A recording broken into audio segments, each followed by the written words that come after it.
मैं भोपाल में एक पीजी में रहती थी। वहां मेरे साथ और भी लड़कियां रहती थीं। उन्हीं में से एक थी पूजा गायला। पूजा मेरी बहुत अच्छी मित्र थी। हम साथ रहते, साथ खाना खाते, साथ पढ़ाई करते। उन्हीं दिनों पूजा लॉ की पढ़ाई कर रही थी। पूजा का कॉलेज हमारे पीजी से काफी दूर था, शहर के बिल्कुल किनारे पर। वहां कोई कॉलेज बस भी नहीं आती थी, इसलिए उसने निर्णय लिया कि कॉलेज के पास ही एक घर ले लेगी। उसका एक छोटा भाई भी था। वो इंजीनियरिंग की पढ़ाई कर रहा था और उसका कॉलेज भी पास ही था। माता पिता ने भी सोचा दोनों साथ रहेंगे तो ज्यादा सुरक्षित रहेगा। पीजी छोड़कर दोनों उस नए घर में रहने लगे। लेकिन सिर्फ 2 महीनों बाद पूजा वापस हमारे पीजी लौट आई। जब हमने उसे देखा, हम स्तब्ध रह गए। वो पूरी तरह बदल चुकी थी। बहुत अधिक दुबली, आंखों के नीचे गहरे काले घेरे, जैसे किसी ने उसकी सारी शक्ति छीन ली हो। उसका भाई भी बिल्कुल वैसा ही दिख रहा था। दोनों की हालत एक जैसी। हमने पूछा, पूजा क्या हुआ है? तब उसने बताया उस घर में क्या हो रहा था।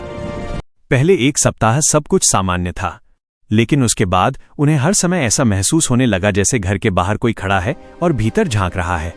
जब वे बाहर जाकर देखते तो वहां कोई नहीं होता। ये अनुभूति पूजा को भी होती थी और उसके भाई को भी। एक शाम दोनों आंगन में चाय पी रहे थे। अचानक उसका भाई बोला, दीदी भीतर कोई है। पूजा ने पूछा, कौन? भाई बोला, घर के अंदर कोई स्त्री घूम रही है। दोनों घर के भीतर गए, हर कोना जांचा, लेकिन वहां कोई नहीं था। तब भाई ने कहा, दीदी वो स्त्री अब आंगन में है। पूजा को कुछ भी दिखाई नहीं दिया। उस दिन के बाद उसके भाई की तबीयत बिगड़ने लगी। वह खाना नहीं खा पाता और खाता भी तो कुछ ही देर में उल्टी हो जाती। धीरे धीरे उसकी हालत और खराब हो गई।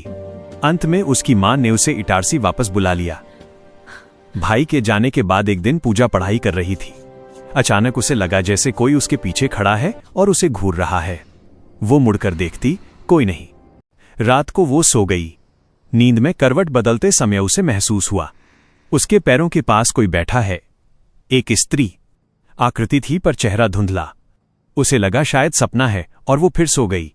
सुबह उठकर उसे याद आया रात में कोई बार बार उसका हाथ उठा रहा था। कभी रास्ते पर कोई स्त्री दिखाई देती और पल में गायब हो जाती। और तब पूजा को समझ आया उसका भाई जिस स्त्री को देखता था वो वही थी। पूजा खाना नहीं खा पा रही थी। ताज़ा खाना भी 1 घंटे में खराब हो जाता। उसकी हालत उसके भाई जैसी हो गई। उसने अपनी मां को फोन किया। मां वहां आई और कुछ दिन वहीं रहने का निर्णय लिया। एक रात पूजा की मां को लगा जैसे कोई स्त्री उन्हें बिस्तर से खींच रही है दरवाजे की ओर। वो चीख उठी, छोड़ दो, मत खींचो। पूजा ने मां को जगाया।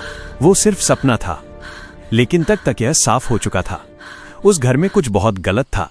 हर रात दरवाजे की आवाजें। एक रात 2:30 बजे मुख्य फाटक के बाहर से पूजा को अपनी दादी की आवाज सुनाई दी। मां ने भी सुनी, लेकिन दादी इटारसी में थीं। अगली सुबह घर तुरंत खाली कर दिया गया। मकान मालिक ने बताया पहले जो लोग वहां रहते थे वे अचानक गायब हो गए। कोई नहीं जानता वे कहां गए। भोपाल में ऐसे कई मकान हैं जहां कोई रह नहीं पाता। सबसे मशहूर है लाल घाटी का वो घर जहां वर्षों से ताले बंद हैं।